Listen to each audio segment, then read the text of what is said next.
Hello, Berlin. Good morning. Like Daniel said, I'm Garm Lucassen, and I'm co-founder and CTO at Dollar. And today we'll be talking about ending extreme poverty with a stablecoin, or why you should be using a different stablecoin, even if you do not care all that much about ending extreme poverty. So first things first, we're backed by Sid Sijbrandij, the CEO and co-founder of GitLab. And Dollar is created by the Glo Foundation, which is unlocking new sources of money to end extreme poverty. That's our sort of mission. Our vision is zero extreme poverty, and that's sorely needed because currently about 10% of humanity actually lives in extreme poverty. So it's 700 million people. And extreme poverty, well, that's the worst kind of poverty. That's people that are living on less than $2.15 per day, and that's already purchase parity towards the US. So in actuality, it's much less. And our goal is to, well, lift all of these people above extreme poverty by using the proceeds of stablecoin revenue. And to that end, we've created Dollar. It's a stablecoin, it's centralized, it's 100% fiat-backed. So that means that for every Dollar that's out there on chain, there's also $1 in cash or a US Treasury backing it in our reserves. So that's very similar to both USDT and USDC, and that's become a massively profitable business model ever since the interest rate environment changed. So Tether has self-reported to have made 1.5 billion in net profit in the first quarter of 2023. And that's just like a handful of dudes in the Bahamas, and they're absolutely raking it in. It's a massively profitable business model. We do the exact same thing, but there's one big difference. We donate 100% of our treasury revenue to a nonprofit called Give Directly. And that means that by choosing Dollar instead of the competition, you are reducing the number of people living in extreme poverty. If you've never heard of Give Directly, they're basically the leader in running basic income programs. They've got over 10 years of experience, and they've already transferred over 500 million in direct gifts to people in extreme poverty. The way it works is people in countries like Kenya, Malawi, or Liberia, they get $40 a month for a very long string of time, like 3 to 5 years, or sometimes even more. Basically, they go to a village that they've identified to be living in extreme poverty, and then they tell every single person in that village, you're going to get this basic income, and there's no strings attached. It's a beautiful, elegant model, and it's also massively scalable. All they need is more money in order to do more good. We're a huge fan of their model, and we'd love to see it scale a lot more. And we're not the only fans. You might know Vitalik. He's also a huge fan, and back in 2021, he actually donated quite a bit to Give Directly, $4.3 million. So what that means is if you choose Dollar, you can basically embed philanthropy in your savings or in your DAO holdings or in your organization's treasury without necessarily needing to donate anything directly. You can be like Vitalik. Isn't that great? This is how one of our community members very elegantly put it. So I've bought some Glo, now we just hold it. Yes, that's the basic pitch. But of course, there's slightly more to it, and I'd love to dive a little bit deeper into why you should actually be choosing Dollar for your own stablecoins, even if you do not necessarily care so much about ending extreme poverty itself. So basically, we looked at the current landscape, and we've identified 3 existential threats to crypto that we believe Dollar has the capacity of neutralizing. So I'm going to dive into each of these individually a little bit deeper. First being the stablecoin duopoly between USDC and USDT. They own about 85% of the stablecoin market. Secondly, stablecoins are effectively public goods, but they're controlled by shady for-profits that do not have the best intentions for the ecosystem at heart. And finally, real-world impact and adoption. How are we going to get there? Dollar might be able to help. Let's dive a little bit deeper into each of these, starting with stablecoin duopoly. So right now, USDT and Circle own about 87% of the total stablecoin market capitalization, and they're earning approximately $13 million per day by being these duopolistic market leaders.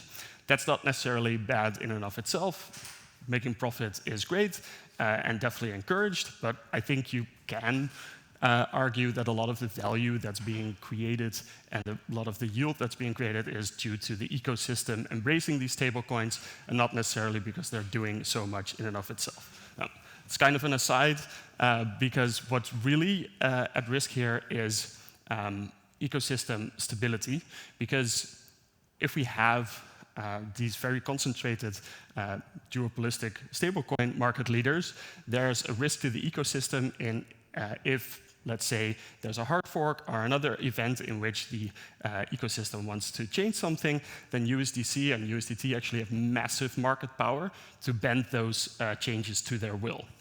And that's an existential risk to the ecosystem, we believe. And in the past, we've seen that when there was the client diversity issue, that we could actually overcome this problem if the community bands together and does their best to try to bring the concentration down to less than 50%.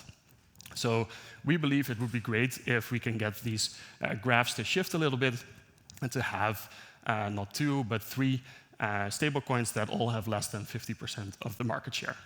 So if you agree that Glow Dollar should be the case, or sorry, there's a bunch of other stablecoins out there already that have tried to do the same before, right? So there's, for instance, Paxos's USDT. PayPal recently launched a stablecoin, but they've never really gotten a strong foothold in the market. And we think that's probably because they're basically carbon copies of one another. And we've tried to design Glow Dollar in such a way that it really has unique selling points that give it a chance to actually compete in the marketplace. So there's 3 aspects to that. First being Glow Dollar embeds philanthropy, which is a great cause that you can support and makes sense. Because we are a foundation, we are not incentivized to do weird stuff with the underlying dollars, so we should be inherently more trustworthy. And then thirdly, we've also implemented some smart contract optimizations, which make it approximately 15% cheaper to transfer Glow Dollar versus USDC and USDT. So if you think that breaking the stablecoin duopoly is a good idea, I'd love to ask you to start voting with your wallet, start vote Glow Dollar. But that's not all. The second item here is stablecoins are public goods, which are currently controlled by shady for-profits that do not necessarily choose for the good of the ecosystem, rather for themselves. So first off, let's look a little bit at why stablecoins are a public good in the first place. A public good essentially implies that you experience benefits of something being present, even if you do not participate in that something yourself. So in a crypto context, that means that even if you do not use stablecoins yourself in a day-to-day basis, you do experience some benefit from them.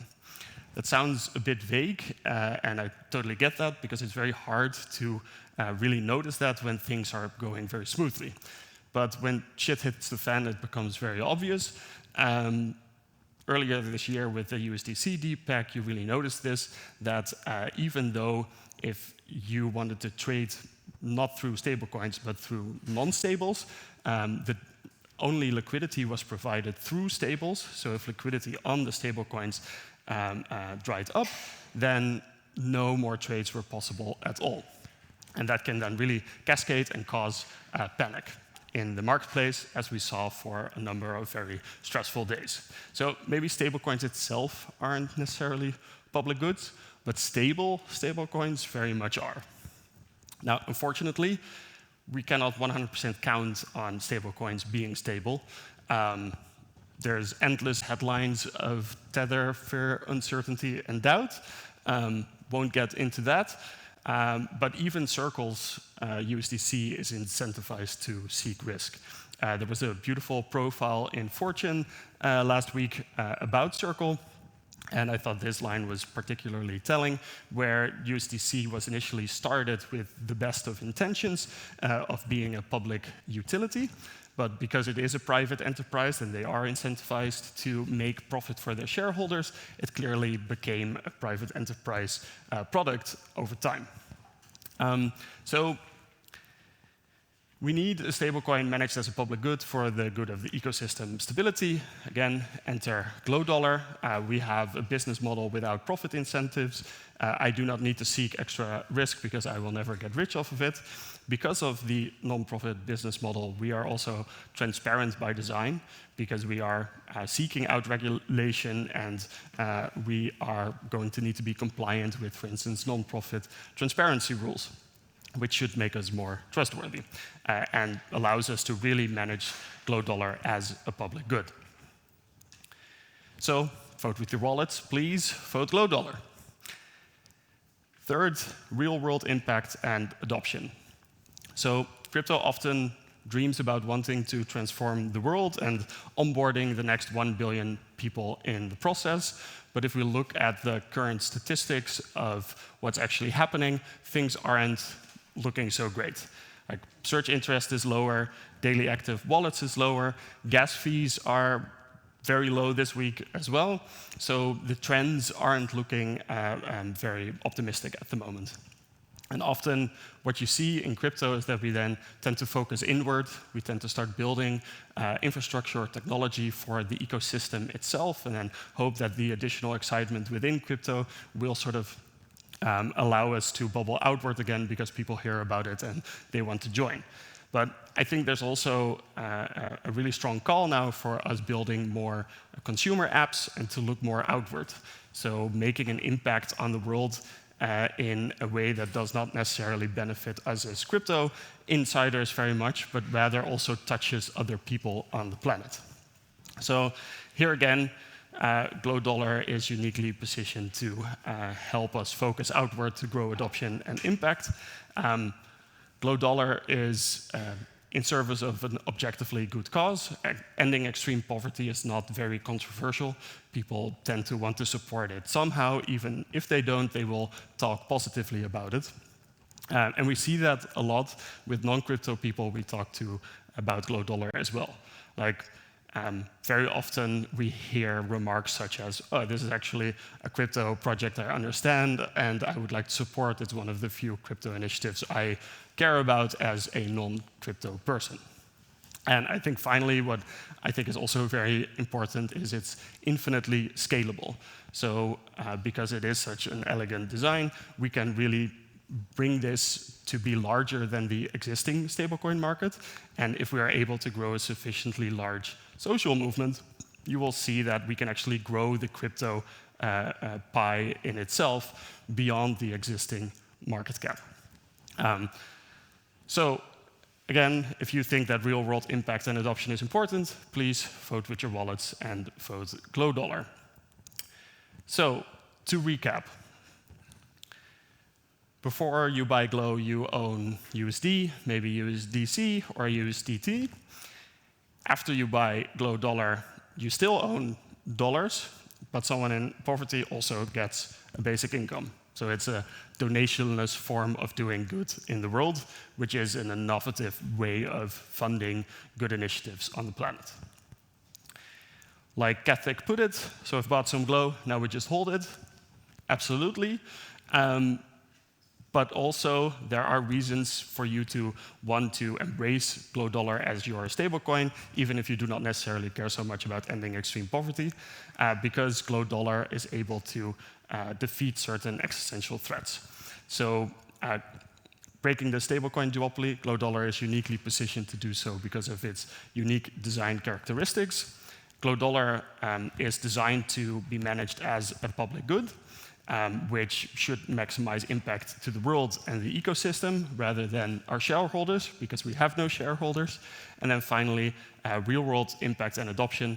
GlowDollar is designed to be infinitely scalable and appeals to everyone on the planet, so it should be able to onboard the next 1 billion users. Now, if you think that Glow Dollar is a good idea, we'd love to have you or your organization join the Glow Consortium. The Glow Consortium is essentially a group of organizations that, like Glow Dollar, want to see it succeed and actively support it somehow.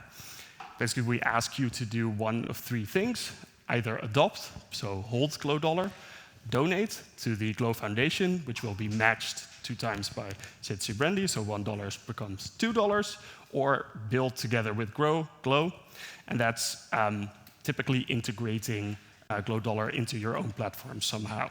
So for instance, Endowment recently enabled the capability for everyone to donate with Glow Dollars to other charities on their platforms, or other members of the Glow Consortium choose to hold, let's say, 20% of their treasury in Glow Dollar, or of their stablecoin holdings, typically not their entire treasury. If you would like to join, please feel free to hit me up here or to DM me on Telegram on @GeierGarmer. Finally, we're available for you as businesses to mint and burn directly for free with our third-party issuer called Brill. Or we're also available on Uniswap on both Ethereum, Polygon, and Celo. And we're coming soon on Base and Optimism as well, most likely. Yeah, thanks very much. Any questions?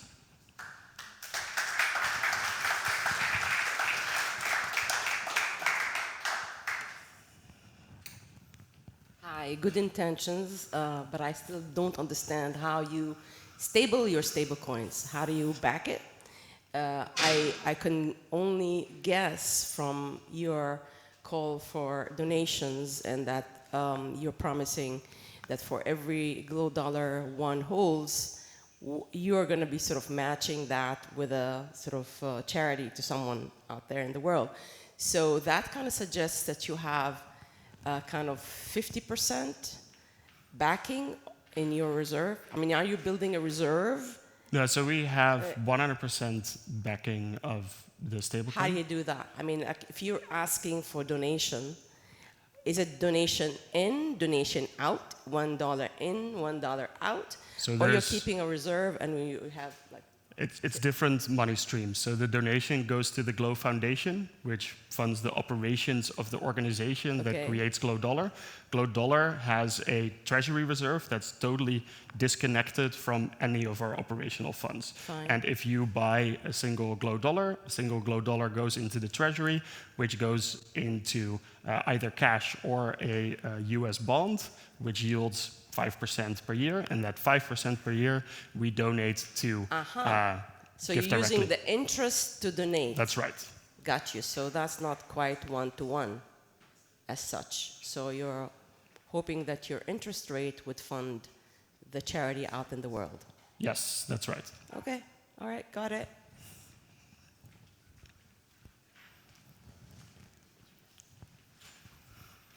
First of all, a great project. What is your plan if interest rates go back to zero again? It's a good question. Our current party line is, we'll see when that happens. It might mean that we need to reduce donations or we need to seek other ways to raise funding, right? There's a lot of regulatory changes coming, which also impact this a lot. Like for instance, in MiCA, it might not be possible to even put it in anything else than government bonds. So we're not trying to plan ahead too much, unfortunately.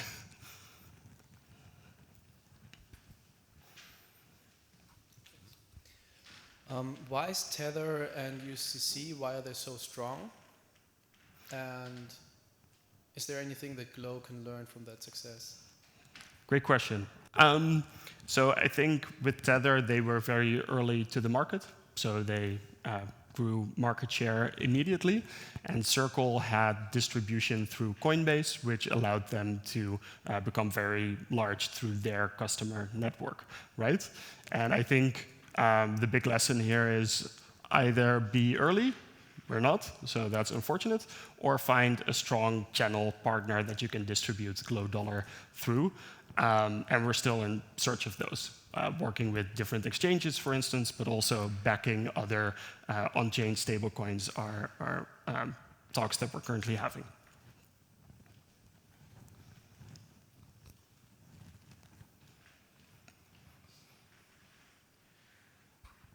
Hi.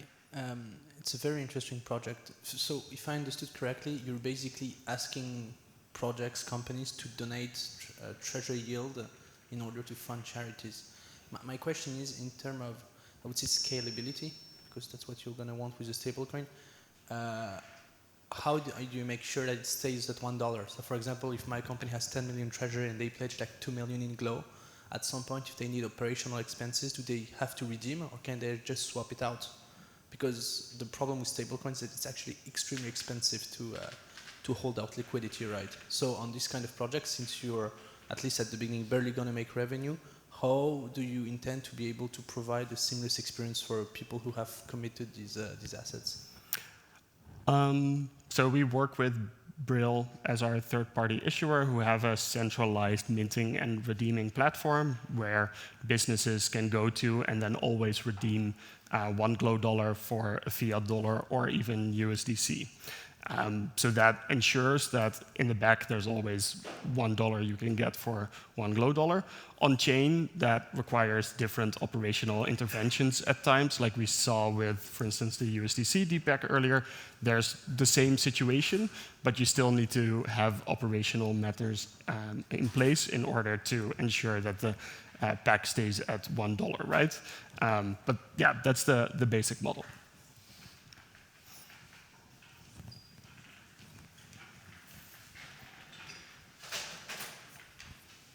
Thank you for the presentation.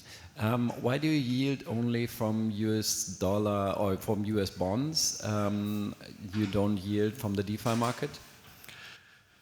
Good question. The primary concern here is keeping things simple, at least for now, and following the guidance of regulators as much as possible. Like, it's definitely looking like US bonds are going to be the only version of investments that you can make in the near future. But well, let's say if we get super large, at some point the number of US bonds also run out, so you need to diversify at some point. But yeah, the short answer is it's simple, it's straightforward, it scales very well, it doesn't require large overhead on our operations to maximize the yield as well, because, well, we are a foundation, we're funded by donors, so we typically choose to optimize for simple, straightforward, what can we do with a small number of people.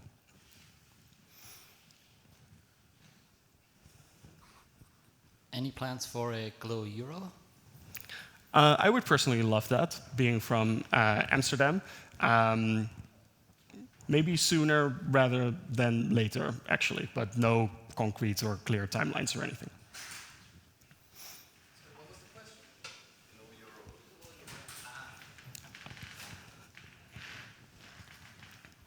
question? Thank you for the talk. Is there a clear regulation like the e-money regulation you have to follow with issuing Glow dollar? So basically what Yuri is doing, or Monerium is doing with Yuri, having e-money clearly regulated, how much they have to have in liquid assets and what they are allowed to invest? Not as much as we'd maybe like. So there's definitely work happening there, both in the EU and the US. But our general counsel would love it if there's clearer and more straightforward regulation. But yeah, we do tend to stick with the regulations in that spirit already. So we have time for one question left. Okay. In terms of donors looking down the line, do you think like the World Bank or the IMF might be able to put the interest they're earning from third world countries into the Glow? Would that be something that's on the table? Just to... We haven't established context with them yet, but I think the model is applicable in every context, right? So they could absolutely do that, and we'd love to invite them to join, for sure.